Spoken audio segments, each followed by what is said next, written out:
রাতের বেলা হঠাৎ করে ক্ষুধা পেয়ে গেল আর মাথায় চলে আসলো রোস্ট আর পোলাওয়ের কথা। আসসালামু আলাইকুম এভরিওয়ান, কেমন আছেন সবাই? আলহামদুলিল্লাহ, আমরা আল্লাহর রহমতে অনেক ভালো আছি। আলহামদুলিল্লাহ, দুপুরবেলা বাসায় ভরপুর রান্না করেছিলাম, সবকিছুই ছিল, কিন্তু তারপরও হঠাৎ করে আমার ক্রেভিং হচ্ছিল রোস্ট আর পোলাও খাওয়ার জন্য। তো সেই জন্য রাতে আর কিছু চিন্তা ভাবলাম না, ভাবলাম যে না, মন যখন চাচ্ছে, ইচ্ছে যখন হচ্ছে, এখনই রান্না করে খেয়ে ফেলি। তো যেইভাবে সেই কাজ নিয়ে চলে গেলাম রান্নাঘরে। হাজবেন্ড আর মেয়েকেও ডেকে নিলাম পাশাপাশি আমাকে হেল্প করার জন্য। এই তো এখানে পেঁয়াজগুলোকে আমি দুটো পেঁয়াজ কেটে তেলটাকে গরম করে আমি পাশে আরেকটা চুলাতে আমি এখানে একটু গরম পানি বসিয়ে দিয়েছিলাম যাতে আমার রান্নাটা একটু তাড়াতাড়ি হয়। তারপরেই তো আমি পোলাওটা আগে রান্না করে নিলাম। তো পোলাওটা বসিয়ে দিয়ে নিচে হাজবেন্ড আমাকে হেল্প করছিল, মেয়েও আমাকে হেল্প করছিল, পেঁয়াজ আলু ছিলে দিচ্ছিল। এই তো মুরগিটাকে কেটে ধুয়ে নিয়ে নিলাম এখন এটাকে ভাজার জন্য। পানিটাকে একটু ভালো করে চিপে নিগড়ে ফেলে দেবো। তারপরেই তো এখানে আমি একটু লবণ, রান্না করতে যে জর্দার ফুড কালারটা ইউজ করা হয় সেই জর্দা কালারটাই আমি এখানে ইউজ করবো মাংসগুলোকে ভাজতে। তো আমি এখানে ফুড কালারটা দিয়ে একটু ভালো করে মেখে নিচ্ছিলাম লবণ দিয়ে। অ্যাকচুয়ালি কি হয়, মাংস ভাজতে গেলে একটু ছিটে আর কি ফুটে আসে, হাতে আসে, তো সেই জন্য আমি একটু সাথে লবণ দিয়েছিলাম। তো এই তো পাশাপাশি আমার পোলাওটা হয়ে গিয়েছে ওই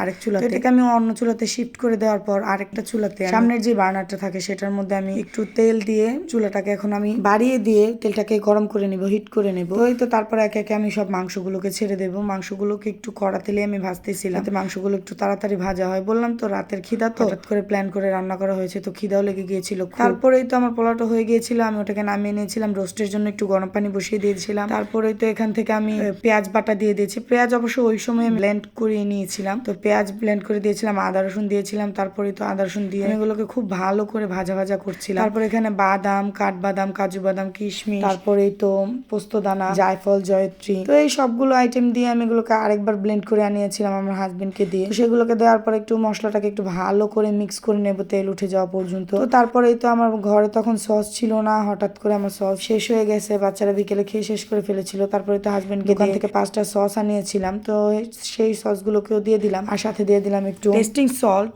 আর 2 চামচ চিনি। এগুলো সবকিছু দেওয়ার পর আমি এটাকে ভালো করে মিক্স করে, দেখতেই পাচ্ছেন মশলাটাকে কত সুন্দর করে কষিয়েছিলাম। তো এই তো আমার বাসায় যে তেজপাতা ছিল সেগুলোকে আমি দিয়েছিলাম, তো সেটা খুব অল্প ছিল, তো এই জন্য হাজবেন্ডকে বললাম গাছ থেকে তেজপাতা ছিঁড়ে এনেছিল সেগুলো দিতে। তো কাঁচা তেজপাতাগুলো আমি এখন দিয়ে দিয়েছিলাম এগুলোর উপরে। তারপরে তো প্রথমে আলুগুলোকে দিয়েছিলাম, আলুগুলোকে খুব ভালো করে কষিয়ে নিয়েছি। তারপরেই তো আমি মাংসটাকে দিয়ে দিয়েছিলাম। তো লাস্ট পর্যায়ে এখন এসে হাজবেন্ড এখানে দিয়ে দিচ্ছিল রোস্টের মশলা। তো রোস্টের মশলা দিয়ে দেওয়ার পর এখানে একটু কেওড়া আর একটু সিরকাও দিয়ে দেওয়া হয়েছিল। তো তারপরেই তো আমি এখানে ভেবেছিলাম গরম পানি দিব, তো এখানে আমি আর গরম পানি দিইনি। এখানে আমি দিয়েছিলাম একটু দুধ, লিকুইড দুধটা দেওয়াটা হয়তো স্কিপ হয়ে গিয়েছে। তো তারপরেই তো আমি ভাবলাম যে আরেকটু পাউডার দুধও দেওয়া যাক। তো এই তো আরেকটু পাউডার দুধ আমি এখানে মিক্স করে নিয়েছিলাম। তো ফাইনালি পাউডার দুধটা দেওয়ার পর টেক্সচারটা অনেক সুন্দর হয়ে গিয়েছিল, এটা খেতেও দারুণ মজা হয়েছে। তো এটা রান্না করার সময় আমি একটু ভাবছিলাম যে আমি কি রেগুলার স্টাইলে রান্না করবো নাকি বিয়ের বাড়ি শাহী রোস্ট রান্না করব। তো হঠাৎ মেয়ে বলে উঠলো যে না, তুমি ওইভাবেই রান্না করো। তো হাজবেন্ড, ছেলে, বাচ্চারা যখন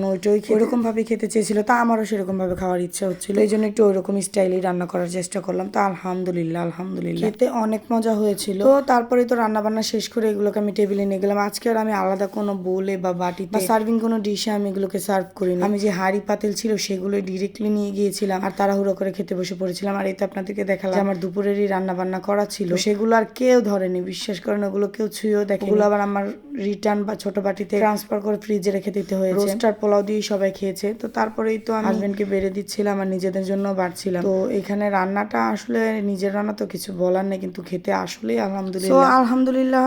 সবকিছুর জন্য সবাই ভালো থাকবেন, সুস্থ থাকবেন, আমাদের জন্য দোয়া করবেন। আল্লাহ হাফেজ।